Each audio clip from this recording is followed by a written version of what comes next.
ఏమిటిది? ఫ్యాక్టరీ దేనికి సీజ్ చేస్తున్నారు? సారీ సార్, ఫ్యాక్టరీ సీజ్ చేయమని గవర్నమెంట్ ఆర్డర్. ఎందుకని? ఎందుకంటే సార్, బూజు పట్టిన మీ పచ్చలు తిని ఎంతో మంది ప్రాణాపాయం కలిగిందని హై లెవెల్ కంప్లైంట్స్. టోటల్ గా మీ కంపెనీని సీజ్ చేయమని హెల్త్ మినిస్టర్ గారు ఆర్డర్ సార్. ఏమిట్రా మీరు చెప్తున్నది? మన డ్రింకుల ఫ్యాక్టరీ, పచ్చల ఫ్యాక్టరీ కూడా హెల్త్ మినిస్టర్ గారు పంపిన మనుషులు వచ్చి సీజ్ చేశారా? అవును బాబాయ్. అక్కడికి డ్రింకులు తాగి కాస్త క్యాష్ తీసుకెళ్ళమని నేను బతిమాలాను బాబాయ్. పచ్చడి సీసాలు, పచ్చ నోట్లు తీసుకెళ్ళమని నేను రిక్వెస్ట్ చేశాను బాబాయ్. మీరు అర్జెంట్ గా నోళ్ళు మూసేయండి, లేకపోతే మీ మూతులు కుట్టించేస్తాను. పోండి బయటికి. అలాగే రారా సెగ్గు. ఏమయ్యా మేనేజరు, సార్ అసలు ఈ గోలంతా ఎలా జరిగిందయ్యా? తప్పు మనదే ఉందండి. ఫ్రూట్స్ కుళ్ళిపోయాయి, జ్యూస్కి పనికిరావని చెప్పానండి. ఏం పర్వాలేదు, కుళ్ళిన జ్యూస్ అదో కొత్త రకం టేస్ట్లో ఉంటుంది, జనం అలవాటు పడితే అదే తాగుతారు అని సత్యం గారు చెప్పారండి. పచ్చళ్ళు బూజు పట్టేశాయి, తింటే మనుషులు పోతారు అని చెప్తే తినకపోయినా మనుషులలాగా ఎప్పుడొకప్పుడు పోతారు, హిమాలయ పర్వతాలాగా ఎల్లకాలం ఉండరని శంకరం గారు అన్నారండి. ఏదో బంధువులు బాగుపడతారు కదా అని చెరో యూనిట్ ఇచ్చి మేనేజ్ చేసుకోమంటే ఫ్యాక్టరీతో పాటు నా పరువు ప్రతిష్టలు కూడా గంగలో కలిపేశారు. సార్ నువ్వేం వార్త మోసుకొచ్చావయ్యా? హెల్త్ మినిస్టర్ గారు స్వయంగా మన మెయిన్ ఫ్యాక్టరీకి విజిటింగ్ వస్తున్నారని మెసేజ్ వచ్చింది. ఈ దౌర్భాగ్యులిద్దరూ తీసుకొచ్చిన బ్యాడ్ నేమ్ వల్ల హెల్త్ మినిస్టరే డైరెక్ట్ గా విజిట్ కు వస్తోందన్నమాట. ఎవ్వరూ వేలెత్తి ఏ లోపం చూపించకుండా అన్ని కరెక్ట్ గా ఉండేటట్టు చూడండి. అలాగే సార్. ఆరోగ్య శాఖ మంత్రి జగదీశ్వరి దేవి గారికి, ఆరోగ్య శాఖ మంత్రి జగదీశ్వరి దేవి గారికి, ఆరోగ్య శాఖ మంత్రి జగదీశ్వరి దేవి గారికి, ఆరోగ్య శాఖ మంత్రి జగదీశ్వరి దేవి గారికి.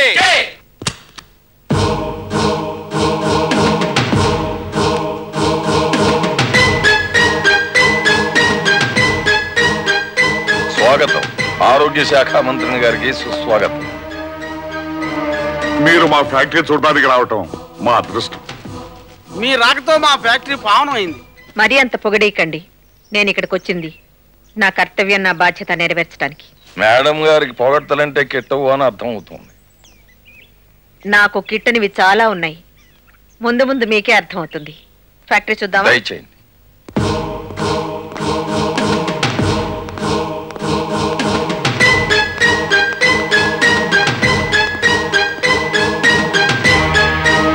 మేడం, ఇది మెయిన్ బ్లాక్.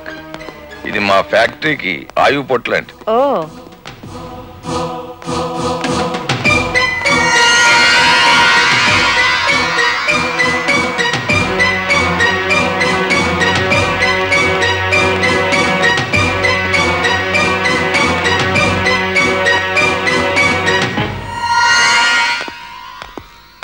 చూడండి గోపాలరావు గారు, చెప్పండి.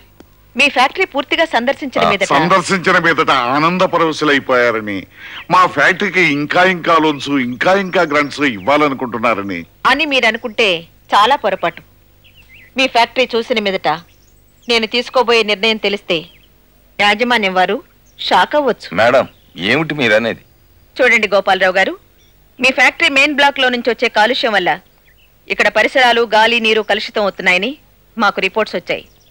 దాని కారణంగా కొన్ని వేల కుటుంబాల అనారోగ్యానికి గురవుతున్నాయని మాకు కంప్లైంట్స్ కూడా అందాయి.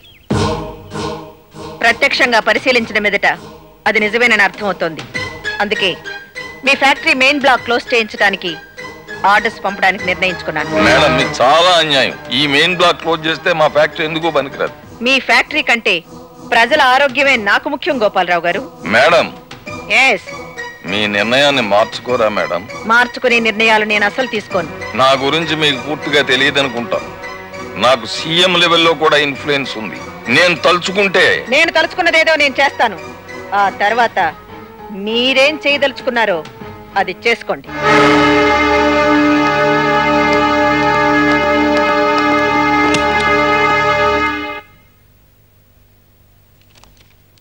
విశ్రాంతి లేకుండా ఎప్పుడు పని చేసే తప్ప తిండి తిప్పులు పట్టించుకోవా అమ్మా? నాకు విశ్రాంతి అనేదే లేదు పిన్ని, ఉండకూడదు కూడా. పిచ్చి తల్లి, నీ ఆరోగ్యం ఏం కావాలి? నేనిప్పుడు ఆలోచించవలసింది నా ఆరోగ్యాన్ని గురించి కాదు పిన్ని, హెల్త్ మినిస్టర్గా ప్రజల అనారోగ్యాన్ని గురించి. నువ్వు మంత్రివైన వెంటనే అందరినీ కంగారు పెట్టేసావంటగా అమ్మా. అది కంగారు పెట్టడం కాదు పిన్ని, మంత్రిగా నా బాధ్యత. దానికోసం ఏ వ్యక్తినైనా ఎదిరించాలి, ఏ శక్తితోనైనా పోరాడాలి. ఇలా ఎంతకాలం అమ్మా? నా ధ్యేయం నెరవేరేదాకా, ఓడిపోయిన నా గతం గెలిచేదాకా. సీఎం గారు, నేను ఎన్నో విధాలుగా మీకు కావాల్సిన మనిషిని. ఎన్నోసార్లు మీ పార్టీకి నేను ఫండ్ ఇచ్చిన వాడిని.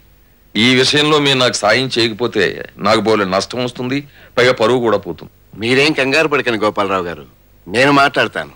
ఆవిడికి కబురు పెట్టాంగా, రాగానే నచ్చ చెప్తాను. Thank you sir. నమస్కారం సార్. రామ్మా కూర్చో. హెల్త్ మినిస్టర్ జగదీశ్వరి దేవి గారికి నమస్కారం. ఈయన గోపాలరావు గారని మన రాష్ట్రంలో గొప్ప బిజినెస్ టైకూన్. నిన్ననే పరిచయం అయింది. ఏమిటి సార్, ఏదో మాట్లాడాలని రమ్మన్నారట? మరేం లేదమ్మా, చాలా డెలికేట్ విషయం. ఓ అండర్స్టాండింగ్ లో సమస్యని పరిష్కరించుకుంటే బాగుంటుందని.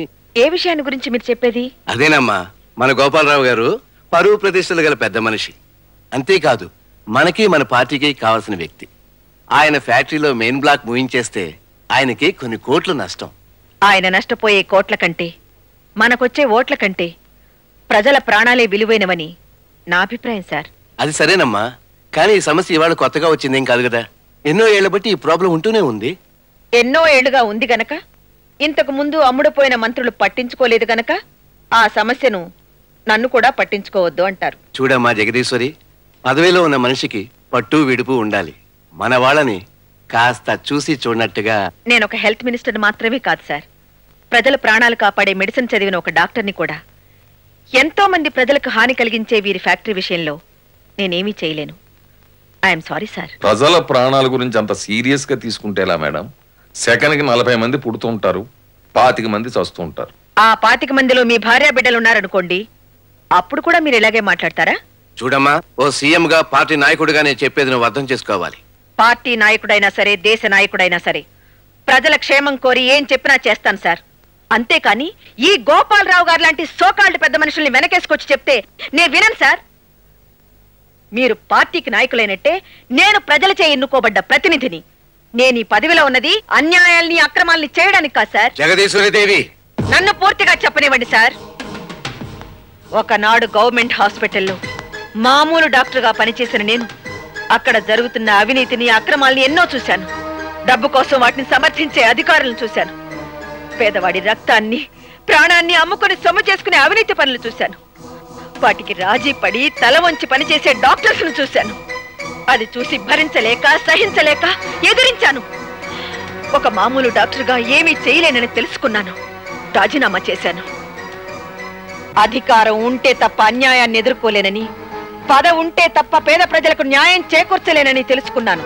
అవకాశం కలిసొచ్చింది, ఆరోగ్య శాఖ మంత్రినయ్యాను. కానీ ఇక్కడ కూడా, ఇప్పుడు కూడా అదే అన్యాయాలకు, అక్రమాలకు తలవంచి బ్రతకవలసి వస్తే ఈ క్షణమే రాజీనామా చేస్తాను. కానీ చేయబోయే ముందు ఎందుకు చేస్తున్నాను, ఎవరి కోసం చేస్తున్నానన్నది పత్రికలకి, ప్రజలకి, ప్రతిపక్షాలకు చెప్పి మరీ చేస్తాను సార్. జగదీశ్వరి, ఇంత చిన్న విషయానికి అంత కోపం ఎందుకమ్మా? నీ నిజాయితీ, పట్టుదల నాకు తెలియనివి కావు. ఇవేవి మనసులో పెట్టుకోకు, నువ్వు వెళ్ళమ్మా. Okay sir. ఇప్పుడేమంటారు బిజినెస్ టైకూన్ గోపాలరావు గారు? ఏమైనా అంటానికి నాకు మాట వస్తేగా. ఇలాంటి మినిస్టర్ ని నేల సర్వీస్ లో బాబాయ్ చూసినట్లేదు. మన పచ్చల ఫ్యాక్టరీ సీజ్ చేయించింది, మన డ్రింకుల ఫ్యాక్టరీ ముంచేసింది, మన ఫ్యాక్టరీకి గుండెకాయ లాంటి ఆ మెయిన్ బ్లాక్ ను కూడా క్లోజ్ చేయించింది. అది సరే బాబాయ్, ఇప్పుడు వర్కర్స్ కి జీతాలు ఎలా ఇవ్వాలి? స్టేట్ ఫైనాన్స్ కార్పొరేషన్ లో తీసుకున్న కోట్ల అప్పులు ఎలా తీర్చాలి? తలుచుకుంటే గుండె తరుకుపోతోంది. బాబాయ్, ఏమిటి బాబాయ్, ఏమైంది? డ్రైవర్ హాస్పిటల్ పని. అక్కర్లేదు, ఇంటికి వెళ్ళగానే డాక్టర్ ఫోన్ చేయండి. డ్రైవర్ తొందరగా పని. తాగండి, తినండి, చిందులేయండి. తాగడానికి మందుంది, తినడానికి సిగ్గురుంది, సింధులేయడానికి సిలకేదుగురు. అన్న అనుకోలేగానే ఒక్క ఈజిలేస్తే కనకమాలక్ష్మి రై రైన దూసుకొని రాదు. అన్న ఒకసారి